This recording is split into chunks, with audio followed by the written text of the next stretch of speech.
Hello friends, நம்ம இன்னைக்கு எதை பத்தி பேசுறோம்னா, இப்பெல்லாம் நம்மள நிறைய பேர் யாரு பார்த்தாலும் சொல்றது, ஐயோ நான் அவங்க ரொம்ப நம்பினாங்க, அவங்க எங்களை ஏமாத்திட்டாங்க.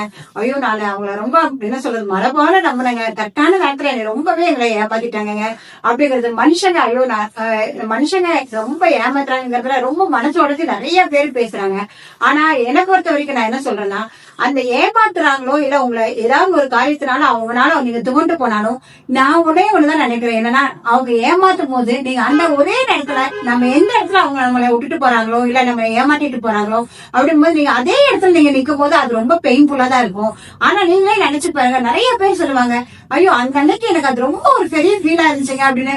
அதே ஒரு 1 இயர் கழிச்சோ ஒரு 2 இயர் கழிச்சோ பார்க்கும்போது பாத்தீங்கன்னா இதுவும் கடந்து போகும் அப்படிங்கிற மாதிரி 2 வருஷம் ஒரு 3 வருஷம் கழிச்சு போது, ஓ இதுக்காகவா நம்ம இவ்வளவு கவலைப்பட்டோம், ஐயோ இந்த ஒரு பிரச்சனை நான் சீக்கிரம் நல்லபடியா அதை நான் கரெக்டா நான் ஃபேஸ் பண்ணிட்டேங்க, அது எனக்கு இது நல்லபடியா முடிஞ்சு, அப்ப நல்லவேளை நான் அந்த இடத்துலயே நான் சிக்கிரல, நான் அங்கிருந்து நான் வெளியே வந்துட்டேன், அந்த இடத்துல இருந்து நான் தப்பிச்சேன் அப்படிங்கிற மாதிரி நிறைய பேர் நினைக்கலாம். ஆனா ஒரு பிரச்சனையில நீங்க இருக்கும்போது பாத்தீங்கன்னா அந்த பிரச்சனையோட கொண்டு நீங்க உழண்டு கொண்டிருந்தா அது மிகுந்த வேதனையை தான் தரும். ஆனா நீங்க அந்த பிரச்சனையில இருந்து தள்ளி நின்று ஒருவேளை இன்னைக்கு நீங்க நான் சொல்லலாம், ஐயோ இல்லைங்க என்னால அது முடியலைங்க, அது ரொம்ப நான் கவலைப்படுறேன், நான் ரொம்ப அதனால நான் ஃபீல் பண்றேன் அப்படின்னு நீங்க இன்னைக்கு சொல்லலாம்.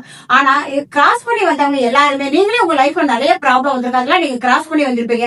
நீங்க யோசிச்சு பாருங்களா, ஐயோ அந்த நேரத்துல அந்த பிரச்சனை எனக்கு பெரிய பூதகரமா தெரிஞ்சுங்க, ஆனா நான் அதை கிராஸ் பண்ணி வந்து பார்க்கும்போது அப்போ நல்ல வேலை அது அந்த நேரத்துல அது நடக்கல, அது நடந்துதான் நான் ரொம்ப கஷ்டப்பட்டிருப்பேன், நான் அதுல இருந்து தப்பிச்சேன் அப்படிங்கிற மாதிரிதான் எல்லாருக்குமே தோணும். அதனால யாரா இருந்தாலுங்க ஒரு பிரச்சனைங்கும் போது அந்த பிரச்சனையே நீங்க நின்றுட்டு இருக்காதீங்க, அது உங்களுக்கு மிகுந்த வேதனையை தான் தரும். ஆனா நீங்க யோசிச்சு பாருங்க, ஐயோ எவ்வளவு காரியங்களா நான் எவ்வளவு ஈஸியா நான் ஹேண்டில் பண்ணேன், இதெல்லாம் என்னங்க இதெல்லாம் நான் சீக்கிரம் நான் ஃபேஸ் பண்ண முடியும் அப்படின்னு நீங்க நினைங்க.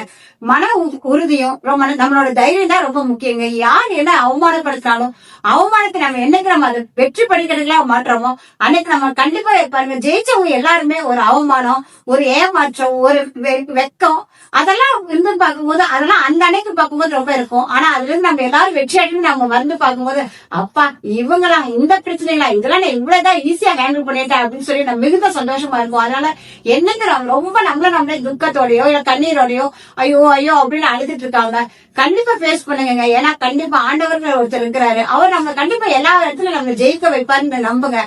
எல்லா விதத்திலும் நம்ம வெற்றி அடைந்து வருவோம்னு சொல்லி நம்ம நம்புவோம். நம்பிக்கைதான் வாழ்க்கை நான் நினைக்கிறேங்க. Thanks friends.